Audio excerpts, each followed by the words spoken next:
Well, let's get started. Good morning, everyone. Good morning. Today is January 15th, and welcome. It's good to see everybody. We are going to figure out if my mouse wants to work this morning. Yeah, hey, there we go.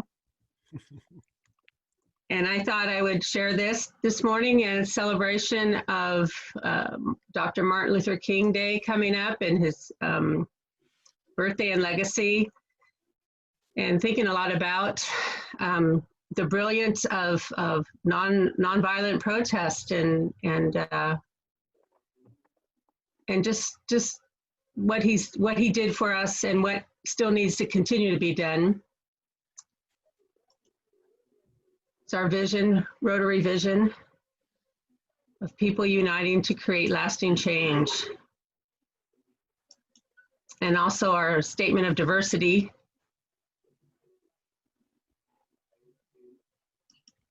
And I wanted to go to introductions this morning. We have some guests here. We'll start with visiting Rotarians. I think we'll start, if you want to introduce yourself, Bill. Okay, yes. I'm Bill Widdish, and I live down in the Elk Grove, California, which is right next to Sacramento, and in the Passport Club in Sacramento. Well, welcome. And I see we have some folks from Interact here today. Would you like to introduce yourselves? Hi, I'm Sari. I'm Secretary for Interact. Welcome, welcome. Glad to have you here. And Ian. Hi, I'm a junior at Arcata High and I'm a member of Interact. Ooh, welcome, Ian. Good to have you with us. Let's see if we have any other guests this morning. I think not. Okay, wonderful. Well, welcome everybody. It's good to see you, our second meeting of the year. And I can officially say it's all downhill from here for me. So just be aware. But Ian is getting ready. He's waiting in the wings and will be ready to take over in July. So never fear, never fear. Wanted to start door number one today looking at some club and district activities. And wanted to do a few more committee reports to share what those committees do. And if you haven't joined a committee or would like to join a different committee or additional committee, they'll give you some idea of what they're up to. So Howard, good morning. Could you just tell us briefly what the program committee does? Yes, be glad to. Let's see, we're a committee of 5 people with Greg Foster and myself co-chairing, and we have Carol Vandermeer and Karen Bergasser and Charlie Murphy and Cam Appleton. On our committee, we're a very efficient committee that meets just once every half year, and we decide on all the programs for the next half year for our meetings, our Friday meetings. We usually leave 1 or 2 meetings open for ideas that come up during the half year, but we'll meet about 1 or 2 months before the next half year. So we met in November, last November, to plan our spring schedule, which has been starting now from January through June, and we get our job done in an hour. We have efficient meetings and come up with great program ideas from all of our members of the committee. We certainly welcome all of you to give our committee members ideas for programs, and we try to schedule them then either when there's an opening or for the next staff year. So that's my report. Thank you. Maggie? Thank you, Howard. Very good. Public relations, we've heard from them fairly recently, but I wanted, if I'm looking for Barbara, do I see Barbara? I'm not seeing Barbara. We'll come back to that one next week. Recognitions, Joyce, you want to give a brief report? We're going to hear more from you later, but you want to tell about your committee? Sure, sure. So for those of you that have been around forever, I know recognitions used to be, hey, your kid graduated from high school, give me $100, and oh, you got a new car, you know what? And we've recognized that that's not the best way to celebrate each of us. So really, recognitions is the celebration of each other. It helps us get to know each other. It helps us connect as individuals. And I've had a hard time during this pandemic to figure out the best way to do that. And not make people feel kind of more than and less than. So what we've landed on at the very moment is to focus recognitions on gratitudes. And I'll talk more about that later, but the idea of it is to build relationships. What it is now is to build relationships and let us get to know each other a bit more in a more personal way. So anybody that has ideas and suggestions, happy to have them. But what I need from everybody is that when you get an email or you see a blast about send me something, you need to send me something, because I can chase it a bit.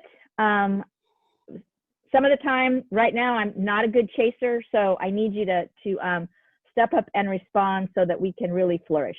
So that's my report, President Maggie. Thank you, Joyce. Nick, do you want to tell us what Sergeant at Arms, I guess right now it's a lot different than it would normally be, but if you want to tell us what that committee is about. Sure.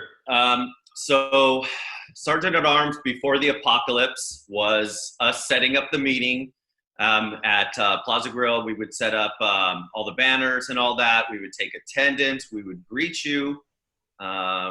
Help out the new members to give everybody their badges so that they'd get recognized as new members, and they would be able to recognize who you are as current members.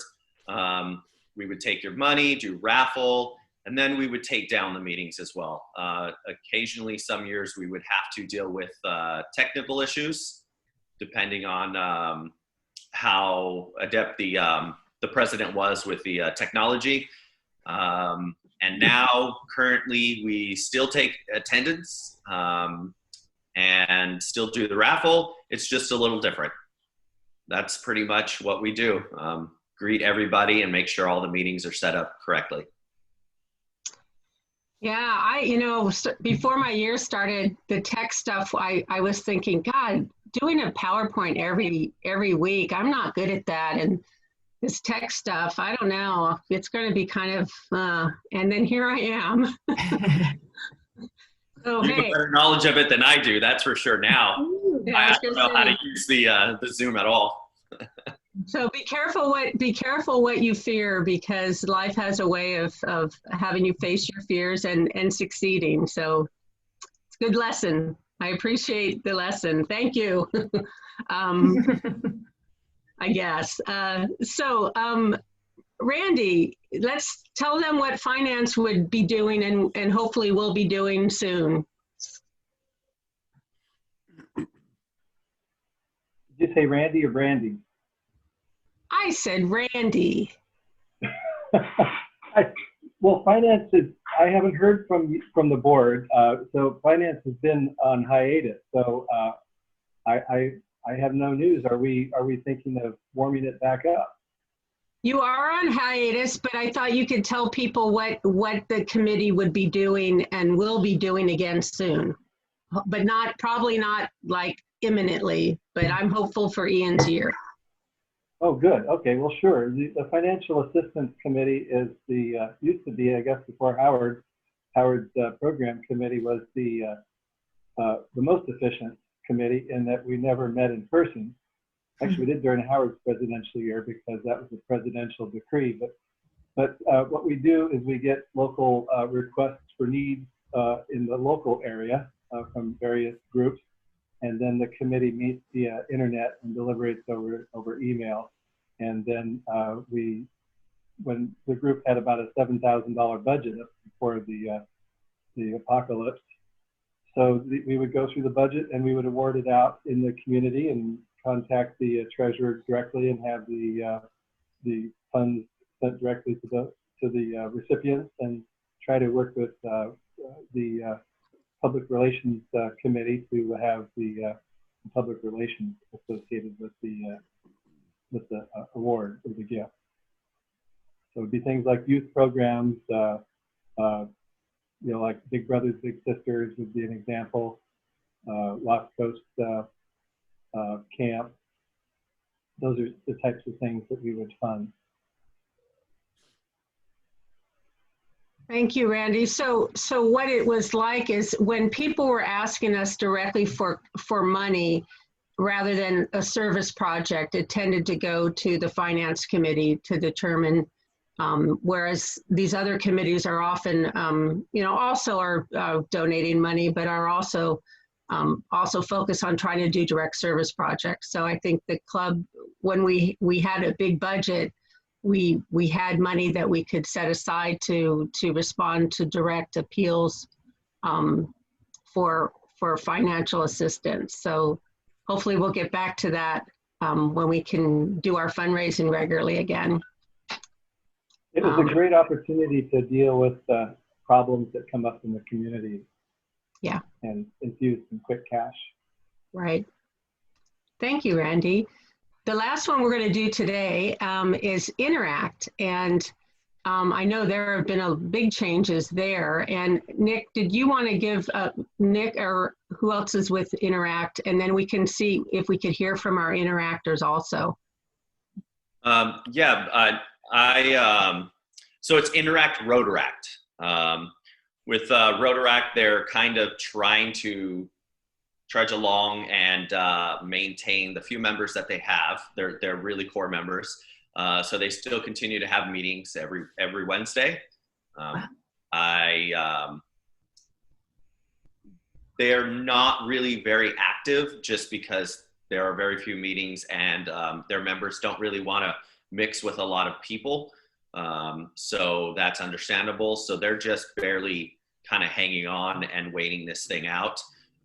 But they still continue to meet every Wednesday at 6 o'clock on Zoom. For Interact, they are also distanced.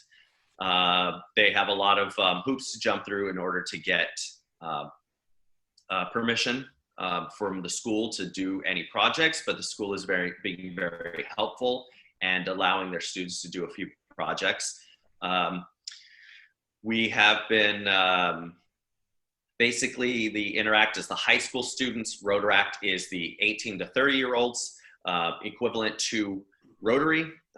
The Interact is the most active in our district, so we really lead the way in what we do in the project. So all we do as Rotarians is try to open doors for them and support them with whatever they would like to do in our community, since they may not have the connections that we have, but they have the desire to do just as much at their age. So I'll let the Interact students who are here, it should be, I believe, Sari and someone else, I'll let them talk a little bit about what they do and what it means to them. Thank you, Nick. Sari, do you want to share anything with us today about Interact? Sure. I think Nick definitely touched on it, but just primarily we're having to do activities that are outside, beach cleanups, like invasive weed pulling at the beach. We've been doing a lot with Coats for the Cold recently, but we're definitely looking for more projects. We've been trying to do some stuff online, but that's been hard. And it is really hard, like Nick mentioned, getting permission for everything through the school. So that's something that's made it harder to do as many activities as we've done in the past. Mm-hmm. Thank you, Sherry. Ian, did you want to share anything about your interacting? I think Nick and Sari touched on most of it, but yeah, it's just been a lot harder this year to find projects to be working on and really to just be doing much of anything besides just like being outside distance stuff. Like we aren't able to do much inside at all. So it's just been a very different year. Yeah, it is. And we really feel for you guys and just know that we're here to support you and club members, please, if we have projects that will fit Interact guidelines, and please remember to invite them along so that they can participate if they're able. And let's keep them going with what they're doing. And this, you know, it will get better, but it's not there yet. So thank you so much. We're going to move on and we'll do the rest of those committees next week. I'd like to move on now to our district governor-elect, and we're going to give him some time today to share some district governor-y things. So I will stop sharing, Dustin, in case you need to, and you have at it. I got a DG minute here, and I'll keep it at a DG minute because we don't shut up. If you give us more than that, we can talk forever. I'll give you two. I'll give you 3 minutes. I'll take 3 minutes all day. Actually, you have 5 minutes, so feel free. Sure. I'll try to talk slow then. Anyway, as far as what I'm up to at the district level, it's a lot. So imagine you're watching a feature-length film on TV, and at the very end they show the credits and everything. Everyone's name like races down. It's essentially like in like 2 minutes. That's what like all my duties right now are, like racing like that. So everything is ramping up with pre-pets, pets, post-pets, international assembly, district conference, district training, district leadership gathering, AG training. It is a lot of stuff all at once, but that's okay. That's the way it goes every year. And actually, Zoom has kind of made it easier in some ways because you can connect a little bit quicker with people. But in other ways, it's made it a little more difficult because people expect that you have all these hour slots for meetings, and you don't. So that's okay too. But it's fine. It's a tool that's going to stick with us. I think all of us in some capacity after the apocalypse lifts, if that's a thing. But to that, Rotary International has put together a pretty good resource for Zoom and other sort of techniques for holding meetings and stuff. I'll put it in the chat, but it's tgig.org. The Global Impact Group is what that's an acronym for. And I'll put it in the chat, but they have just good general information for specs for cameras and sound stuff. And, it's designed to be a place where you can go to, essentially train and be able to facilitate stuff like meetings and whatnot without, any hassle. I know it's been tough kind of figuring out what to use. Do you get a green screen, or what kind of camera would you get, or what kind of computer? So anyway, it's a really, really helpful website that I'm directing everyone to, and I think RI is going to, or not think, no, that they're going to, start directing more training there, along with the RI Learning Center, which has come a long way too. I don't know if any of you, how familiar you are with the RI Learning Center through my Rotary and how it's been in the past, but it's been really clunky in the past and hard to search and find stuff, and they're full revamping that. So that's going to change the way we do training at all levels of Rotary going forward, which is really great. It gives us more time to collaborate and interact with each other on a personal and kind of more strategic level when we do get together, and all the informational stuff can be centralized and accessible to presidents and committee members in clubs at any time. So that's really, really great. So that's all the kind of boring, useful stuff. Something cool. Okay, I'm just going to show you my background. Involves a lot of stuff from Sunrise. So this is kind of the background I use going forward. This right here is my plaque from when I first joined the club. Right next to it, you'll see a little baseball. That is the baseball that all the governor nominees signed in Colorado last year. We called ourselves the Governor All-Stars. So we all signed a baseball for each other, and now we have that as a little memento. So that's that. Beneath that, these flowers are the flowers that Karen gave me on my first day as president. I always kept those, and so there they are right there. I don't know if you've seen it, but right below that is a little paperweight, and that's actually Arcata Rotary paperweight. It says Rotary International, and it's a fire and light one. So it's probably worth a couple grand right now. But Tomas found that he's got a knack for finding these odd, like Rotary historical items for whatever reason. He's came across a few of them, and he gave that one to me because it's it's the Arcata Rotary. It says Rotary International. It's the Arcata Plaza. He's like, here, dude, use this. So that goes in the backdrop, and then just a few of my favorite books right there, which you never see unless I really tilt. But that's it, and it's kind of cool to have fun stuff in your background when you're doing meetings and whatnot, whether it's the green screen or whatever. But that's something that's been useful for me, and that's my background summary, and I think I've used up my DG 3 minutes. Yeah, I can keep going, Maggie. Let's have you stop. I'm going to give you more regular time moving forward. I just want to say I'm really impressed. You've got the weatherman ability to point. I mean, usually they're the weather people are pointing at blank screens and stuff, but you're just like doing it over your shoulder. I think that's impressive. They must have. Is that something they taught you to?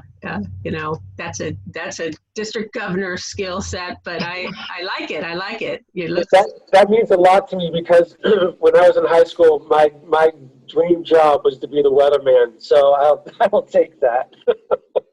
Okay, well then for now on, your presentations to us from once you get into governor, I want them to look as much like weather reports as possible. That would be you could just do this. That's exciting. Yeah, something. See, whoa, it's great. It's great. Okay. Thank you so much. We appreciate that, and we're gonna move on to. Just reminding you, Slack, we need to integrate this into our lives, and it's a new habit, and who needs a new habit right now? We'll come back, we'll put it into another meeting to actually do some kind of real-time practice of that, so that I know AJ's using it a lot, so maybe Patty and AJ can get us hooked in there a little bit, and anyone else who's using it. So we'll come back to that. Again, reminding you, this is coming up now. Our first session will be next week and on the 20th. And I believe, Romy, we sent out the invitation and have asked people to RSVP to you. So anything you want to add at this point? I'm really excited about this training. It's a time when we're learning more about history and understanding about racial issues, about inclusivity and equity. And when we look to the future of what we want our club to look like, my heart screams, I want our club to look more diverse, more inclusive. I want our outreach to include every corner of our community where need lies that we may not have been paying attention to. Understanding, having this conversation about racial injustice and equity is, I think 2020 taught us a lot of lessons about the need to look at our entire community and make sure that our focus is broad and inclusive. There's so like I say, it just is really exciting to me that we have this opportunity as a club to come together and have these conversations. And sometimes conversations about race are very difficult, but that's because racial issues are very difficult. It's not that it's hard to have the conversation necessarily. So the more that we talk about it, the more comfortable, the more broad our perspective becomes, and the more natural it becomes that we be able to be a club that reaches out and includes and looks in directions that we haven't looked before. It is absolutely the vision of Rotary, and I would love that our club is on the fore. You know, we're the leading the way on this for Rotary. It's a 2-hour training. Thank you. It's a 2-hour training. I've gone through these trainings with Stepping Stone Diversity a number of times, and I always walk away with just, that I didn't think about that. And don't be afraid of having these conversations. They're wonderful. I walk away saying, I understand things in a new way, and I'm so thankful that I do. So please join us. I want to say thank you to Howard, Rebecca, Ian, both Charlies, Brandy, Jessica, Craig, and Steph, who have RSVP'd. I would love that list was 5 times longer than it is. Please, Romy, ROMI, @humboldt.edu.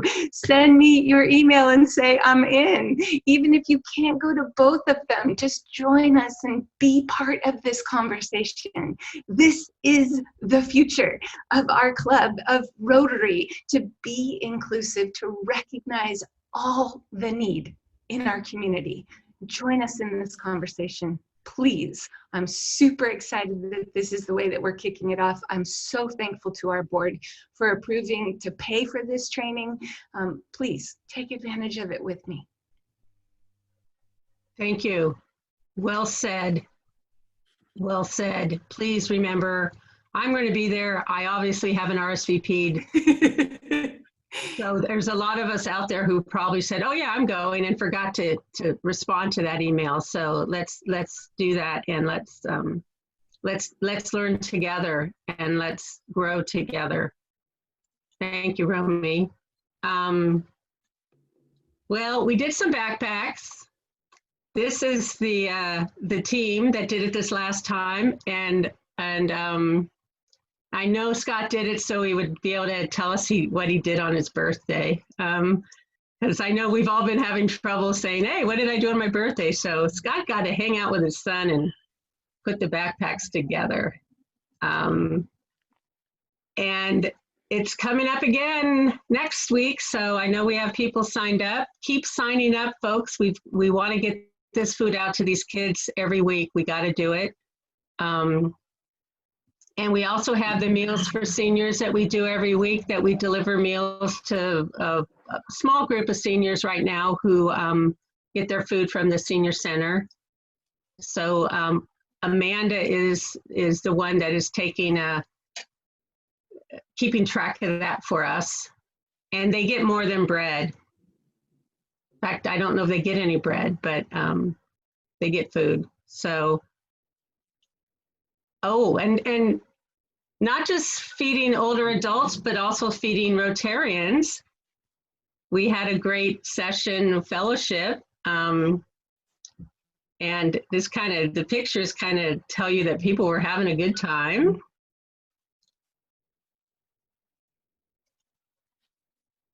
And there they are showing their what they made. Thanks everybody for turning out to cook. That was fun. I had a great time with all of you. Yeah, I think people had a great time. I think this was probably the most popular fellowship event we've done so far. And I think if you weren't able to join, maybe we'll do another cooking one soon, and other people can join. I think it was great fun. I loved it. I thought it was fantastic because I got to sit and watch you all cook, and then I got to eat anyway. So it was, presidential privilege every once in a while. I'm not making a lot of money for this, but boy, some of the payoffs are awesome. So thank you so much, Jess, for feeding me that night. It was so good. So good. Some birthdays. Let's check in. I think, and I might have missed a birthday. I'm thinking there might be someone else who has their birthday today. I'm not sure. I take it off the list, and so if I miss it, that's my bad. I know, Randy, you had a birthday. Yeah. But Larafin was closed. I guess they made my birthday a holiday. We tried to go, but they were closed. Oh, So yeah. Lisa made dinner at home. We had a nice quiet day. Went out and drove around a little bit, did some errands, but we'll have to do a belated birthday with Larafin when they open. Yeah, I think Larapin's going to be super packed with Arcata Rotarians when they reopen, because that's that's the go-to spot for many of us. Happy birthday. Yeah. I don't know. Is Brian here today? I'm looking. I don't see him. And Scott, tell us, you had a birthday.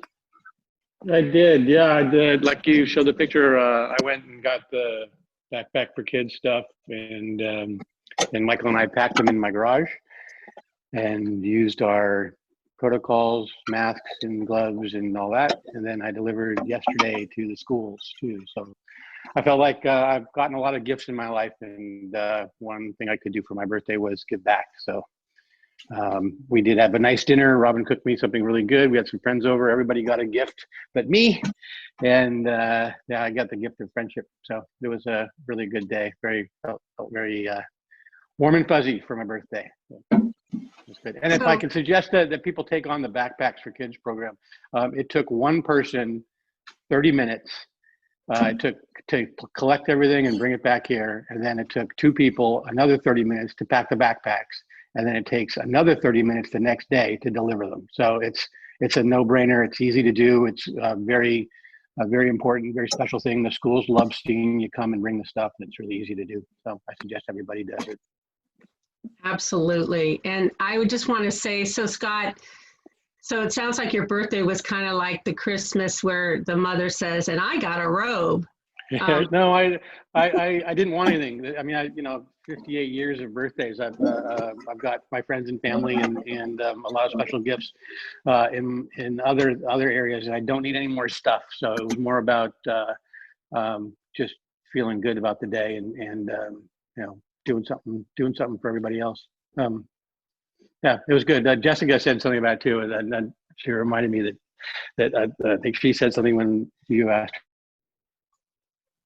Oh, Scott, there you receive on a day where you normally just kind of sit back and wonder who's going to take care of me. So, but I did get a really good dish of pasta that Robin has been making. We've been trying to recreate Mazzotti's bolognese, and she's doing a hell of a job. And it was funny because we got to watch the Zoom via Amanda's feed, where everybody else was carbinaraing, and we were doing bolognese. So it was really cool. Like a pasta fest that night. Great. That's great, Scott. Thanks. And we know Rachel had a birthday. She's probably not here. She got a huge birthday present this year. Well, not huge, but a tiny, sweet little package of a baby boy. So she scored. Did I forget anybody's birthdays? We also have some anniversaries. Rebecca, you celebrated an anniversary, is that correct? Yep. Yeah, we were married on a 1, a 2, a 3, so we celebrated 18 years of marriage and just hung out. I adore my husband more than anything. And so we watched movies, we took a walk, and we did the annual reading of our vows. As people may know, I keep a laminated copy of my wedding vows in my purse because you never know when you might get in an argument with your husband and need to refer to what you promised to. Unfortunately, they're vague enough to really cover any situation on either side. But yeah, so we went out and had lights in the tree and read our vows by the tree. And yeah, so it was awesome. Yeah. That's nice. I remember you once saying, I love that you carry your vows around with you. I think that's awesome. And Howard. you and Rebecca, the other Rebecca, had an anniversary. We will be having an anniversary on the 20th. Oh, that's right. You will be. Yeah.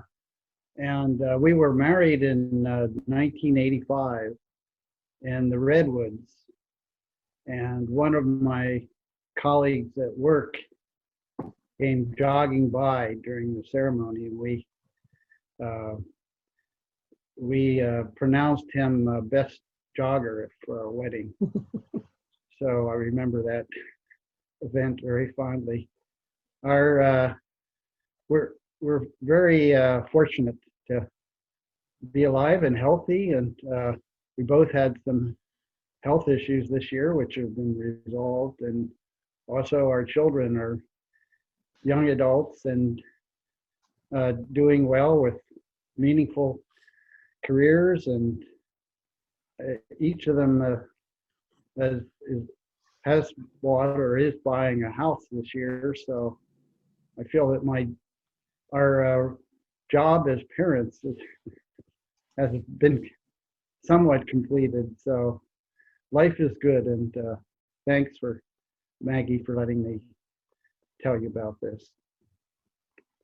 Well, happy anniversary to both of you, and happy birthday to everybody. We're going to move into gratitude. This seems like a good time because I heard a lot of gratitude in what you all had to say, and I think it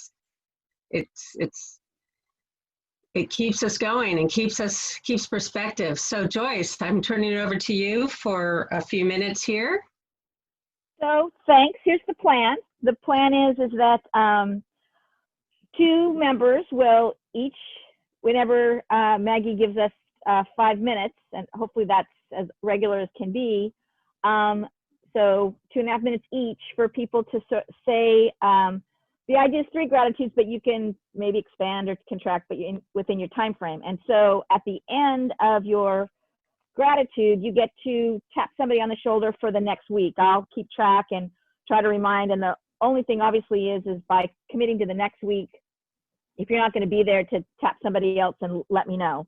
I'm going to give an example today only because nobody really needs it, but I hadn't tapped anybody yet and I had some ideas. I do this every single day. My first one always is my husband, and I write his name and say always. He really has made my life be what it can be. He's sort of the behind the scenes guy that makes it all work, and I couldn't do what I do, did as a mother when the kids were little, and now as they're all grown, without him to be there.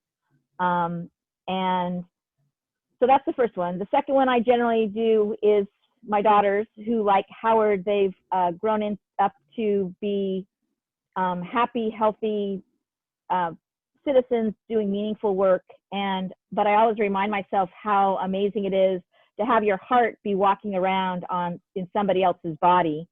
And so I do that, and those are automatic, so you don't have to say that when you do your gratitudes. But and then I go personal, I go kind of middle ground, and then I try to go bigger. And so the middle one I'm going to offer as a suggestion is I'm grateful that I'm able to continue to do work through this pandemic that hopefully is meaningful and helps other people through the challenges.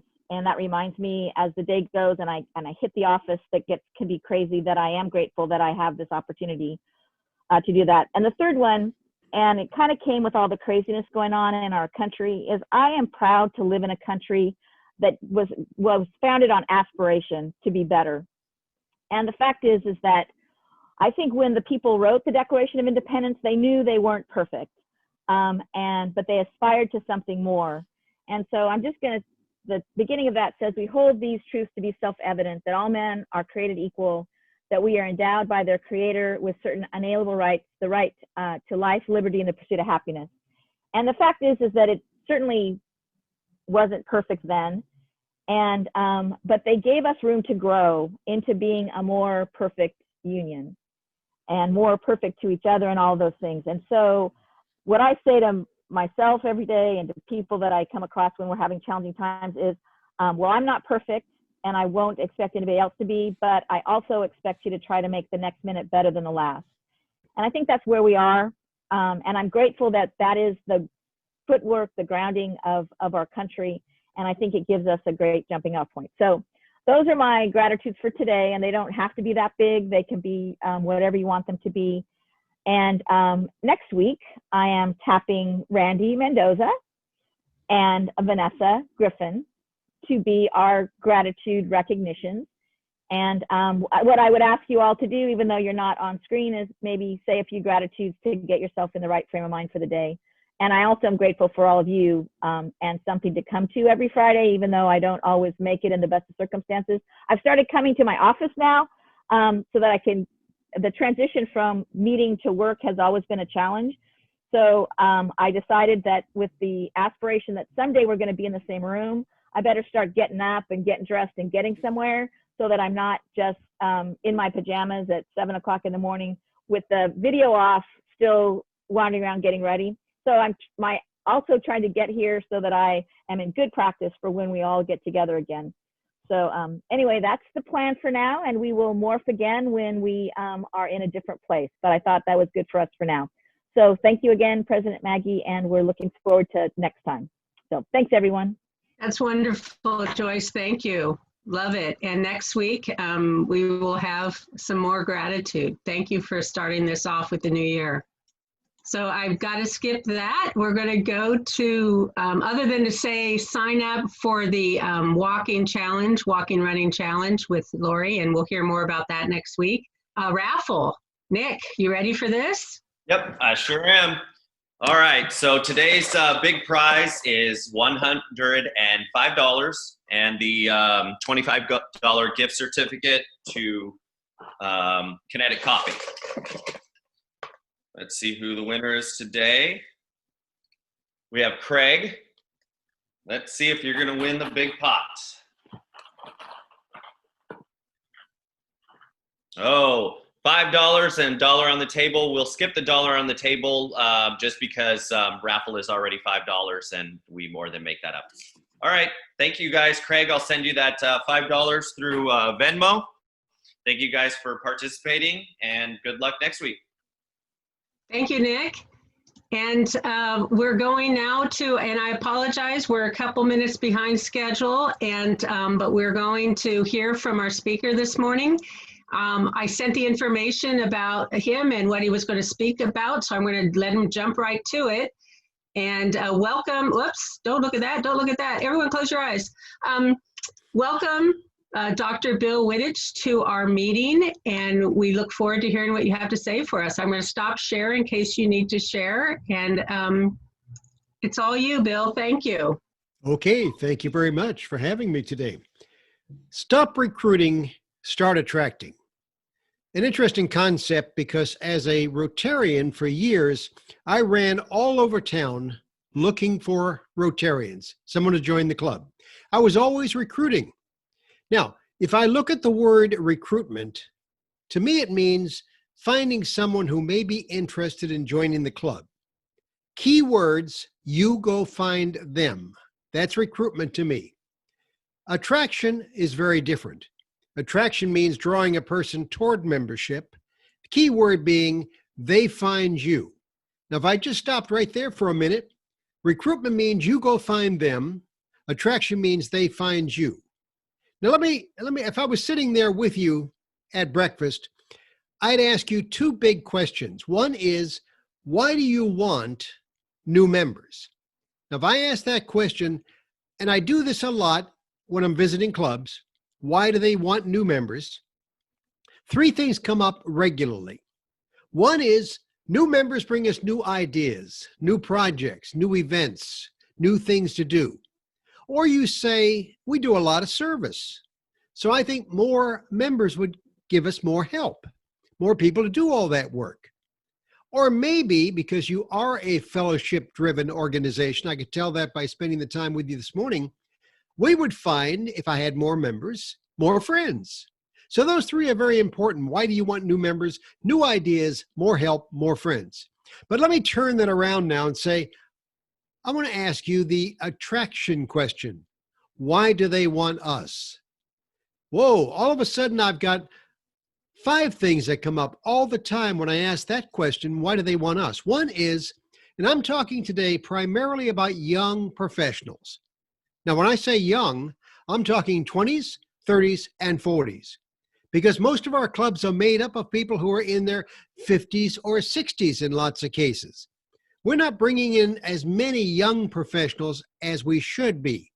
So the young professional would say, when I ask, why do you want to join Rotary? I want to network. I want to be with those movers and shakers in town. I want to be with, and that's what Rotary has always been. More than the other service clubs, we are the person who make things happen in our communities. So networking, being able to connect with people, very important to the young professional. Number 2, they'd say, I want a club that's social. I want a place where I can make friends, where I can meet a lot of people in town. Or they'd say, number 3, I want to learn something new. And that's the real value of your meetings weekly, because you have a speaker who can share with you something new. You might have the fire chief or police chief or realtor. You might have the Costco manager, the Starbucks director. You have a lot of people speaking to the club where they can learn something new. And number 4, they say, I want a club that's fun. And this club certainly is. And I think that having fun when you attend a meeting is critical to all of us, but particularly to that young professional we're trying to lure in, trying to attract. And the last thing they would say, I want to do service. Now, it may bother you a little that the service is number 5. Gee, we have networking and social and learning and fun before service. Yes, but here's what's happening. With our young professionals, they're already doing in their lives a lot of service. They've probably got kids, so they're working with the school. They probably are in their church or temple or synagogue, so they're doing things at church or the temple. And they also are doing a lot of things at the senior center or the food bank and places like that. Service is important, but it is not the primary thing that attracts them at first. Now, there are really, in my mind, 3 keys to attraction. One is people are interested in what benefits them. Now, that may sound selfish to you, but it's not really, because I think all of you realize when you give yourself away, when you volunteer, you wonder what you'd get back. And Rotary has lots and lots of benefits. We're hearing some of those this morning. And number 2, your job is to tell those prospects, the people you're trying to attract, what the benefits of being a Rotarian are. I'd suggest that may be a good meeting to have sometime, and just to explore what are the benefits of being a Rotarian, because there's so many benefits to being a Rotarian. And key number 3 is to understand that today, all your prospects go shopping. They go shopping for Rotary clubs. I know you've got a lot of clubs that people could go to in your particular area. I had an interesting experience when I was president of the club in Sacramento. And I had a young gentleman who was sitting there. He was a prospective member. He just came to check us out, I guess. And I said to him, I said, now, is this the first time you've been to a Rotary club? He says, no, I've been to 5. And he mentioned the 5. He said, North Sac and South Sac and this one and that one and that one. I said, why in the world have you been to 5 clubs? He says, I wanted to find the one that fit me, that had the values, that had the kind of feeling, the warmth, the friendliness that looks like me. And you know, in the old days, whenever that was, we would all go to the club nearest where we work or where we live. Today, people actually do go shopping at times. Now, have you ever shopped your own club? Wouldn't that be interesting to be a mystery shopper and to walk into breakfast and see? Now, I had an experience recently, and I will not tell you which club it was. But I walked into this club, and I was the speaker. It was busy, a lot of people, but I found a spot to sit down at the table, and I tried to sit down, and they immediately said, no, that's John's seat. You can't sit there. And I thought, that's not exactly the kind of warmth and value that I want. So I think sometimes by being a mystery shopper in your own club, and we heard that you do welcome people and you do make sure people feel friendly, but that's important. Now understand that all prospects, all the people you're trying to attract, have expectations. Now, a lot of you in this room today are in customer service. You know what an expectation is. You see, gee, if I have a customer who expects something, I'm going to make sure I meet that expectation. And I'd say, no, you got it wrong. You're going to exceed that expectation. Now, prior to COVID-19, I traveled about 100 days a year because I speak to basically corporations and associations and sometimes Rotary meetings.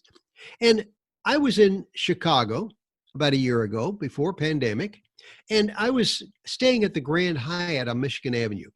Now, when I walked into that hotel, I expected luxury, I expected cleanliness, I expected warmth and friendliness, and I got it. But the gentleman behind the desk wearing a Hyatt suit and tie had a badge on that said 10 and 5. Now, I had no idea what that meant. Luckily, he got in the elevator with me and we're going up to my room. And I said, sir, what does that 10 and 5 mean? He says, oh, I'm so embarrassed, so embarrassed. He says, at Hyatt, 10 feet from a guest, you smile. And 5 feet from a guest, you say, good morning, sir. Good morning, ma'am. And we were caught by corporate not doing that. And for a whole month, I got to wear this badge that says 10 and 5. Now, I'm going to pick on Peoria, Illinois for a minute because I was also speaking in Peoria. And the hotel they were using was the Motel 6. Now, I had an expectation about the Motel 6. I expected they would have left the light on for me because that's what all those ads forever were telling me. And they did, and I was happy with my expectation as well. So I'm looking to attract, and so are you, people who have 3 things.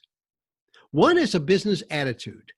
Now, you may not think of yourself every day as a business organization, but you know what? You are. You even have classifications on your badge in some cases, and maybe just you talk about classifications. That is, what did you do or what do you do for a living? And Rotary started out that way, and it continues to have a business attitude in your community. Number 2, you have a service attitude. And that's what I want people to have. I want to attract people who have a business attitude and a service attitude. And 3, enough time. I want you to have enough time to attend meetings and enough time to do service as well. I don't want just warm bodies. You all know who those people are. They come sometimes, they work a little at times, and they're not very excited. And I don't want just checkbooks. I want some money in Rotary to do the work we do, but I don't want someone who just writes a check but never shows up and never does service. Okay, so you know what I'm looking for. I am trying to talk today about asking you to define exactly what kind of person that you want to attract into your club. And I'm going to give you 4 possibilities as a focus for attraction. One would be young professionals, people in their 20s and 30s and 40s who are in business or in school doing their work. And secondly, I'm going to try to attract family-oriented people, people who have children, people who have families. And maybe I'm going to also attract more women into Rotary. And maybe I'm going to attract boomers, because most of us are boomers, people who are probably close to retirement in some cases. Now let's start with young people. I said, how young? I said 20s, 30s, and 40s. And why am I saying that? Because Rotary was formed, as you know, in 1905 by Paul Harris. But do you know how old Paul Harris was when he formed Rotary? 36 years old. And his 3 buddies, fellow attorneys, were 38, 40, and 35. So what was Rotary when it formed? A young man's business organization. Now, women had not yet been accepted into Rotary. Big mistake, but they corrected that. But it was a young man's business organization. The problem today is that so many young people, young professionals, don't know a thing about Rotary. I'm a Starbucks guy. I'm at Starbucks all the time, and I love Starbucks because prior to pandemic, we go into Starbucks and sit down. You know, people got their computers out and their cell phones out, but they're talking to each other about kind of what they do and what their life's all about. We still do that standing outside of Rotary, even though we can't sit down inside there anymore. But this gentleman, in fact, it was a young lady that I saw in Starbucks one day, and I said to her, I said, what do you know about Rotary? She looked at me and said, is that like one of those Kiwanis or Lions or one of those kind of groups? And I said, they don't know anything about Rotary. So our job in attracting people is to let them know who we are and what we do. Just assume that most young professionals don't really know a lot about Rotary. And if you're trying to attract young folks, something dealing with the environment, something dealing with green, something dealing with a food bank would really excite them and entice them into coming into Rotary as well. If you're trying to attract more family-oriented people, then bring the kids in. Get the kids to attend your breakfast. Do something with childcare on occasion. Do something that involves the spouse and the family and the kids. If you're looking for more women, let me stop right there for a minute and say, I am so excited that for the first time, you may have seen this on the news, 50% of America's CEOs are now women. Whoa, fantastic. So why isn't Rotary 50% women? It's only 26% in the US. Your club probably has hopefully more than 26%, but that's what the average is. So it should be 50% at least, since that's what the corporate CEO makeup is. Boomers, we're mostly boomers in this group probably today, but you know, boomers are interesting because they're retiring at the rate of 10,000 a day until the year 2030. Now think about retirement for a minute. Everybody gets excited about retirement because they're going to travel now. Finally, they're going to get the RV, they're going to get the boat, they're going to travel for a year, and the year is up and they go, now what? And the answer to now what is obviously Rotary, which has some real meaning in their life once again.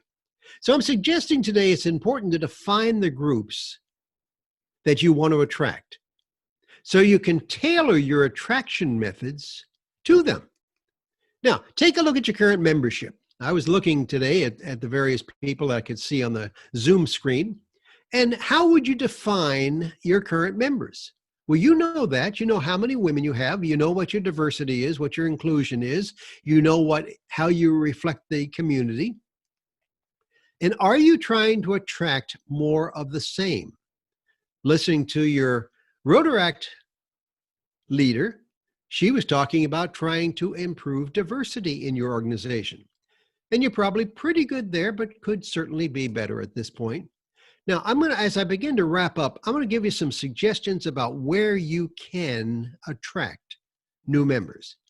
One, you're not very good at attracting one of the best categories of new members, and those are your friends. Most of you are not, me included, not asking our friends to come to Rotary. Because you know why? Because you're afraid. You're afraid your friends will say no. You'll get all embarrassed about that and you don't want to face that. So you just don't ask your friends. But you know why your friends are so good at being a Rotarian? Because they're just like you. Isn't that true? Your friends are more like you than different than you in most cases. So friends are a perfect suggestion to bring. Number two, I know a lot of you belong to the Chamber of Commerce in your town. I love the Chamber because it's full of potential Rotarians. Why? Because those are business people. Think about the lunches and the dinners and the chance to meet and mingle and mix with people and talk about. Now, when you talk about Rotary, never talk about Rotary. Talk about what you do. Talk about your projects. Talk about your events. Talk about the work you do in the community, because that makes people go, whoa, that's neat. The Chamber, think about ribbon cuttings. When a brand new business opens in town, those people in that business who may be even new to the town are perfect Rotarians because they need us. Number three, local businesses. Now, this is an early morning start, so I have plenty of time today to hit those 5 places that I'm going today. I'm going to go to the bank, I'm going to the cleaners, I'm going to Home Depot, and my wife has 2 things on her honey-do list that she wants me to take care of today too. So I'm going to run out and do that. Now, when I walk into a local business in my town, Elk Grove, California, I know the owner very well because I've spent time making a relationship with that person and they know I'm a Rotarian. And when I need help, when I want to get them involved in Rotary, quick example. We had a brand new bank open a couple of years ago here in town called the Union Bank. And I knew them from down south, Southern California, where I lived once and went to school down there at USC. And what I did when I walked in the bank is I met Kelly, the manager, and I said, Kelly, why aren't you a Rotarian? She said, Bill, I don't have time right now. I've got to start a branch and all this kind of stuff. I said, okay. So every time I walked into that bank once a week, I would see Kelly and I would yell out loud, Rotary! And she got so angry with me all the time. But now she's the treasurer of the club and has been secretary of the club. Now, you know, I'm suggesting when someone says no, they don't mean no. They mean not yet. So you got to work them a little bit harder every time. Okay. Now, I know that a lot of you go to a church or a temple or a synagogue on Saturday or Sunday, and I do too. And if any of your members today are ministers, you're not going to like this, but during the sermon, I'm looking around that church for Rotarians. And so help me, during the coffee at the end of the service, I'm talking to people about not Rotary, but what we do in Rotary. And they all go, whoa, you do that right here in our town? Fantastic. Okay, another category is nonprofit organizations. I know lots of you are on boards for the Senior Center, for the food bank, for this, for that. Do you know that your fellow board members are all perfect Rotarians to be? Because they already have service in their heart, but they don't yet know what Rotary is. So your job is to inform them about that. Social media, I looked at your website. I know you have a Facebook page. I don't think you do a lot of, even though the environment today is talking negatively about Twitter and about Facebook and all those things, they are still perfect tools. Instagram, LinkedIn, particularly LinkedIn, which has a real Rotary following. Those are ways to let the community know what we do and what's going on in our clubs. Now, I'll tell you what Twitter is perfect for. You know, Twitter is sending out only like a couple of hundred characters every time you tweet. But what you tweet is who the speaker is. Because what you want to tweet about the speaker is, I want you to come in and hear the speaker because then I want you in my Rotary Club so I can inform you about Rotary. Now, if I kind of in wrapping up, I've looked at your website. The only thing wrong with your website probably is that you're not featuring the speaker with a picture and the bio. Why is that important? Because that's the lure to attract people. You don't care that they just come to hear the speaker, because once you've got them in that breakfast, you can work them over for Rotary because they're all good people. And 3 final hints. Don't invite anyone to a meeting. What? No. Invite them to be your guest for breakfast at the Rotary place where all your friends are going to be there. And when you invite them, when you invite them for breakfast, you pay for their breakfast. They're your guest. Okay. Number 2, don't talk about polio. Don't talk about bad water in Nairobi. Don't talk about babies dying in Africa.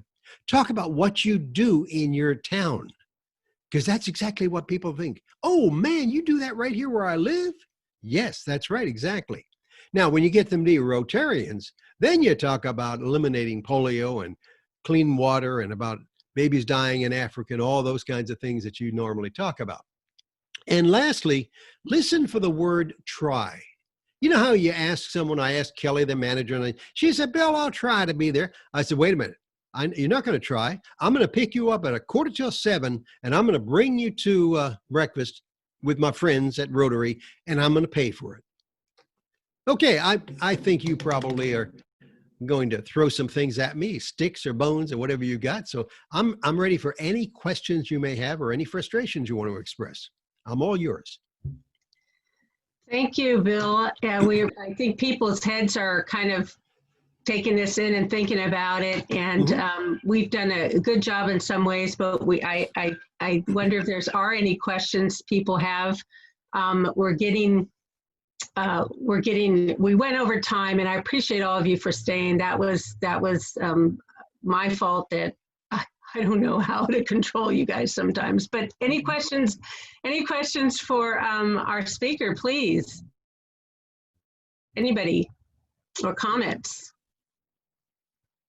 Uh-oh, they're quiet. I saw you taking some notes, Maggie. Yeah, I wanted to say thanks. I thought those were a lot of great ideas, and a lot of the things that he hit on are the reasons that I come to Rotary. A shout out to Karen, who asked me essentially every week for a couple years before I joined Rotary. So just, I think those are great ideas, and thanks. Perfect. Good. And they got you finally. Right. We love having her. Any other comments or feedback?